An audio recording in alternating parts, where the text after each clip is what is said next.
ഓം നമോ പ്രണവാർത്ഥായ ശുദ്ധജ്ഞാനമൂർത്തയെ നിർമ്മലായ പ്രശാന്തായ ദക്ഷിണാമൂർത്തേ നമ. സുദർശനം അസ്ട്രോളജിയിലേക്ക് നിങ്ങളെ അവരെയും സ്വാഗതം ചെയ്യുന്നു. നമുക്ക് എന്താണെന്ന് വെച്ചാൽ ഈ ജൂൺ മാസം ഇന്ന് 1 അപ്പോൾ ജൂൺ മാസത്തിൽ നമുക്ക് 30 അടുത്ത ഈ വരുന്ന ഇന്ന് വൈകുന്നേരം 4:30 നമുക്ക് ചൊവ്വ മേടൻ രാശിയിലേക്ക് പകരുന്നുണ്ട്. അപ്പോൾ മേടൻ രാശിയിലേക്ക് പകരുന്ന 12ാമത്തെ രാശിയിലാണ് ചൊവ്വ മാറുന്നത്. അത് നമുക്ക് വലിയ ദോഷമൊന്നുമല്ല വരുന്നത്. ഈ മാസത്തെ സംബന്ധിച്ചിടത്തോളം വ്യാഴം ജന്മരാശിയിൽ ഇപ്പോൾ നമുക്ക് നേരത്തെ ഞാൻ സൂചിപ്പിച്ചിരുന്നതുപോലെ വ്യാഴൻ്റെ സ്ഥിതി ഇടവൻ രാശിയിൽ കാർത്തികയുടെ മുക്കാലും രോഹിണിയും മകയിരത്തരിയും ഇടവക്കൂറ് ആണ് വരുന്നത്. അപ്പോൾ ആ രാശിയെ സംബന്ധിച്ച് ഇപ്പോൾ ഈ കൂറിനെ സംബന്ധിച്ചൊക്കെ ഇപ്പോൾ നമ്മൾ പറഞ്ഞ് ഏകദേശമുള്ളവർക്ക് ആ കൂറിന് മനസ്സിലായി കാണും. അപ്പോൾ മകയിരക്കാർ കാർത്തികക്കാരൊക്കെ ജാതകം കൂടെ നോക്കിക്കൊണ്ട് വേണം ആ കൂറ് നിർണ്ണയിക്കാനുള്ളത്. അങ്ങനെ നിശ്ചയിച്ചാൽ നമുക്ക് എങ്ങനെ ഈ വ്യാഴൻ്റെ ഫലം നമുക്ക് അനുഭവിച്ചിട്ടുണ്ട്, ഏത് കാലത്ത് വരും, ഈ മാസം നമുക്ക് എങ്ങനെയാണ് വ്യാഴം ഒരു പക്ഷേ പ്രതികൂലത്തിലാണെന്ന് നമുക്ക് നേരത്തെ തന്നെ സൂചിപ്പിച്ചിട്ടുണ്ടെങ്കിലും ഈ ജൂൺ മാസം നമുക്ക് എങ്ങനെയൊക്കെ നിൽക്കും എന്നുള്ളതൊന്ന് സൂചിപ്പിക്കാം. അപ്പോൾ അതിൻ്റെ അധിപതിയായിരിക്കുന്ന ശുക്രൻ കുറച്ച് ദിവസം ഈ രാശിയിലും പിന്നെ അടുത്ത് മിഥുനൻ രാശിയിലേക്ക് നമുക്ക് പോകും. മിഥുനൻ രാശിയിൽ നമുക്ക് ബുധശുക്രന്മാർ നമുക്ക് അടുത്തടുത്ത് മാറുന്നുണ്ട് ആ രാശിയിലേക്ക് വരുമ്പോൾ. അപ്പോൾ ശുക്രനൊക്കെ മൗഢ്യം വന്നിരുന്നാലും ആ ശുക്രൻ്റെ മൗഢ്യം അത്ര ബാധകമല്ല.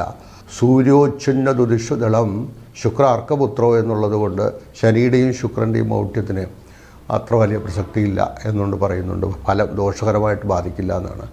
അപ്പോൾ അത് നമുക്ക് നോക്കുമ്പോൾ ഈ പറയുന്ന ജന്മരാശിയിലും ആ ജന്മാധിപതിയായിരിക്കുന്ന ശുക്രൻ ആ രാശിയിൽ വരുന്നത് ഇദ്ദേഹത്തിന് കുറച്ചുകൂടെ ആ രാശിക്കാർക്ക് കുറച്ചുകൂടെ മെച്ചപ്പെട്ട നിലവാരം കൊടുക്കുന്നതാണ്. ഈ വ്യാഴൻ്റെ ഫലം തന്നെ നമുക്ക് വരുന്നത് മിക്കവാറും ഓഗസ്റ്റിന് ശേഷമുള്ള 4 മാസങ്ങളാണ് കൂടുതൽ അനുഭവകർത്താക്കളായിട്ട് വരുന്നത്. അപ്പോൾ ഒരു 12 മാസം നിൽക്കുന്ന വ്യാഴൻ്റെ ഫലം വരുന്നത് മധ്യഘട്ടത്തിലാണ് വരുന്നത് 4 മാസം പറയുന്നു. എങ്കിൽ തന്നെയും നമുക്കിവിടെ ഈ മാസത്തെ സംബന്ധിച്ചിടത്തോളം ഈ സാമ്പത്തികമായിരിക്കുന്ന കുറച്ച് കാര്യങ്ങളൊക്കെ അനുകൂലമായിട്ട് കൊണ്ടുവരാനും നല്ല അനുഭവങ്ങൾ ശ്രദ്ധിക്കാനും ശാരീരികവും മാനസികവുമായ ഗുണങ്ങൾ ലഭിക്കാനും കുടുംബത്തിൻ്റെ ഭദ്രത കൂടുതൽ നിലനിർത്താനും ഒക്കെ കഴിയുന്നൊരു സമയമാണ് കിട്ടുന്നത്. പിന്നെ അവർക്കുള്ളതെന്ന് പറഞ്ഞാൽ കണ്ടകശനി ഇപ്പോൾ നടന്നുകൊണ്ടിരിക്കുന്നത് കൊണ്ട് ആ കണ്ടകശനിയുടെ ചെറിയ ഫലമുണ്ടെങ്കിൽ അവർക്ക് കണ്ടകശനി ഇങ്ങനെ നിൽക്കുന്നുണ്ടെങ്കിലും അവിടെ മൂലക്ഷേത്ര ബലമുള്ളത് കൊണ്ട് ചില രാശിക്കാരെ സംബന്ധിച്ച് വിശേഷിച്ച് ഏത് രാശിക്കാരെ സംബന്ധിച്ചുള്ള ദോഷമാണെങ്കിലും ഈ ആ മൂലക്ഷേത്ര ബലം എന്നുള്ളത് കൊണ്ട് ഒരു അല്പം ദോഷം കുറഞ്ഞിരിക്കേണ്ട സാധ്യതയുണ്ടെങ്കിൽ അവർക്ക് തൊഴിൽപരമായിട്ട് ചിലർക്ക് ബുദ്ധിമുട്ടുകളൊക്കെ ഉണ്ടാക്കുന്നൊരു സമയമാണെങ്കിലും ആ തൊഴിലിങ്ങനെ നഷ്ടപ്പെടാതെ തന്നെ പിടിച്ചു തന്നു പോകാനുള്ള സാധ്യതയും വിദേശവാസത്തു നിന്ന് ഭ്രംശിക്കാനുള്ള സാഹചര്യം നിലവിലുണ്ട്. എങ്കിൽ പോലും അത് അവിടെയും തന്നെ നമുക്ക് പിടിച്ചു നിന്ന് വീണ്ടും മറ്റൊരു ജോലിയിലേക്ക് കയറാനൊക്കെ സാധ്യതയുണ്ട്. ഒരു തൊഴിലിനൊരു നിലനിൽപ്പ് ഒരു സ്ഥിരതക്കുറവ് അവിടെ വരുന്നതാണ് ഇതിലൊക്കെ ഉണ്ടാകുന്ന പാപയെ കർമ്മഗതയേതു കർമ്മവികേതര ദുഷ്കീർത്തിരാചക്ഷിതരെന്നാണ് ഉണ്ടാക്കുന്നത്. അപ്പോൾ അതിനകത്തുള്ളത് കൊണ്ട് എങ്കിൽ തന്നെ നമുക്ക് ഒരുവിധം ദൈവികമായിട്ടും ഒത്തിരി അച്ചടക്കത്തോടു കൂടിയൊക്കെ പോകുന്ന അല്ലെങ്കിൽ ഒരു നല്ല സ്വഭാവമുള്ള ഒരു വ്യക്തിയെ സംബന്ധിച്ചിടത്തോളം ആ വിഷയങ്ങളൊക്കെ നമുക്ക് തരണം ചെയ്തു പോകാം എന്നുള്ളതാണ് സൂചിപ്പിച്ചിരിക്കുന്നത്. അപ്പോൾ ഈ മാസം സംബന്ധിച്ചിടത്തോളം നമ്മൾ ധനാഗമങ്ങളെ ഉണ്ടാകുന്നതിനും പുതിയ വസ്തുവകകളൊക്കെ വാങ്ങിക്കുന്നതിനും കൊടുക്കുന്നതിനുമൊക്കെ നല്ല കാലങ്ങളായിട്ട് തന്നെ സൂചിപ്പിക്കാം. മനോഗതി നല്ല ചിന്താഗതികളിലേക്ക് കൊണ്ടുപോകാൻ നമുക്ക് ചില പ്രേരണകളൊക്കെ ഉണ്ടാക്കിത്തരും. ചില അശുഭമായിരിക്കുന്ന ഫലങ്ങളിൽ നിന്ന് കുറച്ച് ഈ മാസമൊക്കെ ഒരു വിടുതൽ നമുക്കുണ്ടാക്കും. പുതിയ ഭാവി ബന്ധങ്ങളെ സംബന്ധിച്ച് നമുക്ക് ആലോചിച്ച് നടപ്പാക്കാം. സന്താനങ്ങളുടെ വിവാഹ വിഷയങ്ങളിൽ നമുക്ക് ഈ മാസം കുറച്ചുകൂടി നല്ലതാണെന്ന് തന്നെ പറയാം. വൈവാഹിക വിഷയങ്ങളിൽ എന്തെങ്കിലും വിഷമം അനുഭവിക്കുന്നവരെ സംബന്ധിച്ചിടത്തോളം തീർപ്പുണ്ടാക്കാനും വിശേഷിച്ചും കുടുംബ ബന്ധങ്ങളിൽ അല്ല കുടുംബ കോടതികളിലും മറ്റുമൊക്കെ കിടക്കുന്ന കേസുകളൊക്കെ തീർപ്പുണ്ടാക്കി വരാനുമൊക്കെ ഈ വരുന്ന മാസങ്ങളിലൊക്കെ അതിപ്പോൾ ഈ അടുത്ത മാസം കൂടെ ജൂൺ ജൂലൈ മാസമായാലും ഈ ഫലങ്ങൾക്ക് വലിയ വ്യത്യാസമൊന്നും വരത്തില്ല. അങ്ങനെ നമുക്ക് സ്വാഭാവികമായി തന്നെ നമുക്ക് ചില ഗുണങ്ങൾ ലഭിക്കാം. അതായത് ദോഷമായിട്ട് നേരത്തെ ജന്മവ്യാഴവും 10ൽ ശനിയൊക്കെ നിൽക്കുന്നു എങ്കിൽ പോലും ഈ പറയുന്ന കാര്യങ്ങൾ കൂടി ഇതിനകത്ത് ഇടയ്ക്ക് അനുഭവിക്കാനുള്ള യോഗവും കൂടി ഉണ്ടെന്ന് നമ്മൾ മനസ്സിലാക്കിയിരിക്കുക. പുതിയ പദ്ധതികൾ ആസൂത്രണം ചെയ്തൊക്കെ നടപ്പാക്കുന്നതിനൊക്കെ അത് ശ്രമിക്കുമ്പോൾ ഒരു കാര്യമുള്ളത് നമ്മുടെ ഈ കണ്ടകശനിയൊക്കെ നിൽക്കുന്നത് കൊണ്ട് നമുക്ക് ജാതകം കൂടെ ഒന്ന് പരിശോധിച്ച് കൊണ്ട് വേണം ആ കാര്യങ്ങളൊക്കെ നമുക്കതിൽ പിന്നെ മുന്നോട്ട് കൂടുതൽ പോകുന്നതിന് അതിനെ ഒരു നടപ്പാക്കുന്നതിനുള്ള ഒരു സന്ദർഭം നമ്മൾ സൂക്ഷിച്ച് കൈകാര്യം ചെയ്യാമെന്ന് മാത്രമാണ് ഉള്ളത്. പിന്നെന്താണ് നമുക്ക് കണ്ടത്?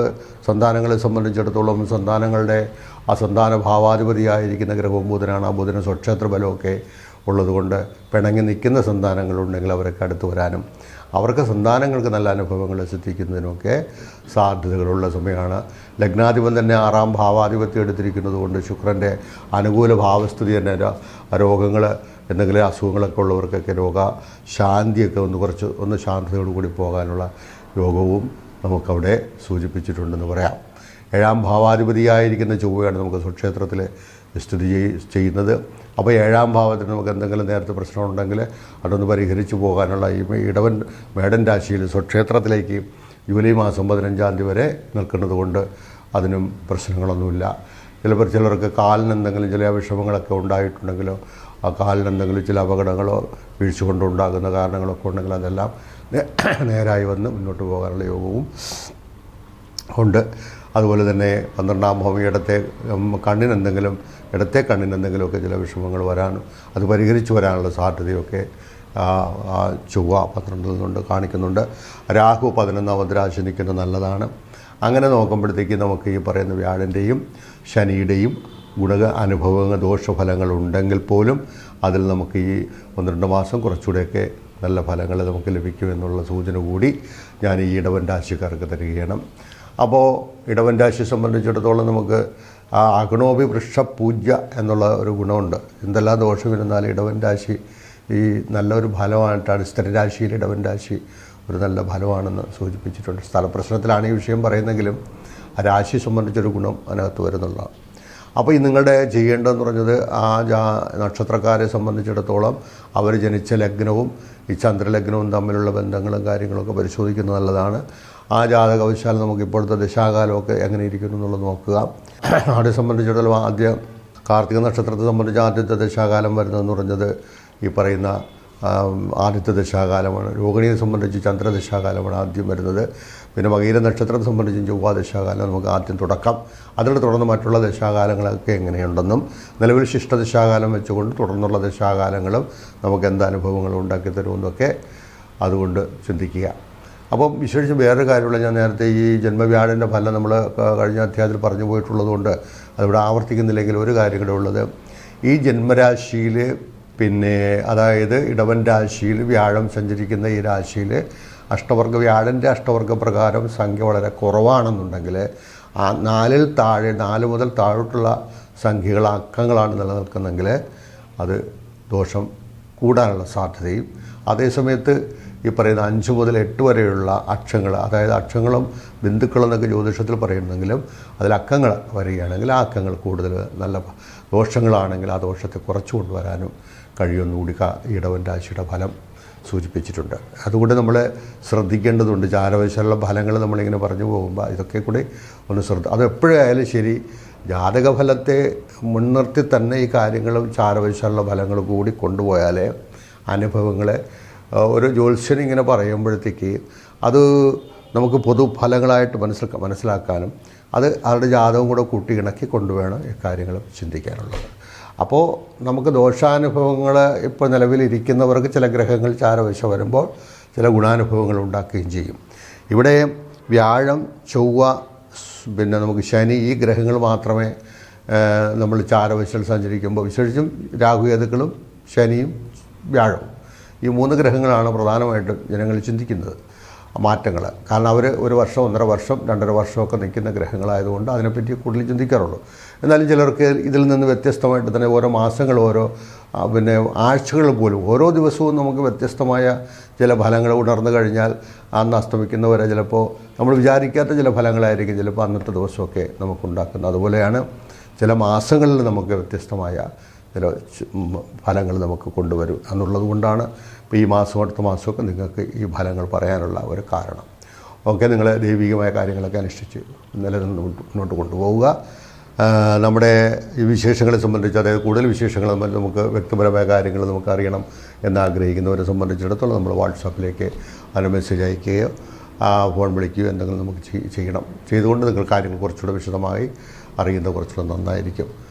ഞാൻ തിരുവനന്തപുരം ബേസ് ചെയ്തുകൊണ്ട് തന്നെ തിരുവിതാംകൂർ ജ്യോതിഷ പരിഷത്ത് എന്നൊരു സംഘടനയ്ക്ക് നമുക്ക് 1 വർഷമായി പ്രവർത്തിച്ചു വരുന്നു. ഞാനതിൻ്റെ പ്രസിഡൻ്റ് കൂടിയാണ്.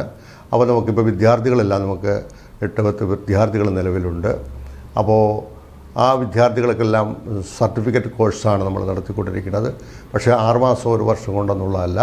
പരീക്ഷയിൽ 2-3 പരീക്ഷകളുണ്ട്. അവർ ജയിച്ചു കഴിഞ്ഞാൽ അവർ ജ്യോത്സ്യനാണ് എന്നെനിക്ക് തോന്നുമ്പോൾ അവർക്ക് സർട്ടിഫിക്കറ്റ് കൊടുക്കുന്നതാണ്. അപ്പോൾ അങ്ങനെയുള്ള കോഴ്സുകളിൽ ചേരാൻ ആഗ്രഹിക്കുന്നവരെ സംബന്ധിച്ചുള്ള നിങ്ങൾക്ക് താല്പര്യമുണ്ടെങ്കിൽ, അല്ലെങ്കിൽ നേരിട്ട് പഠിക്കുകയാകാം, അല്ലെങ്കിൽ ഓൺലൈൻ വഴി നമുക്ക് ഈ കാര്യങ്ങൾ പഠിക്കാൻ താല്പര്യമുള്ളവർക്കും വിളിക്കാം. നിങ്ങൾക്ക് നല്ലത് വരട്ടെ പ്രാർത്ഥിച്ചുകൊണ്ട് നിർത്തുന്നു. നമസ്കാരം.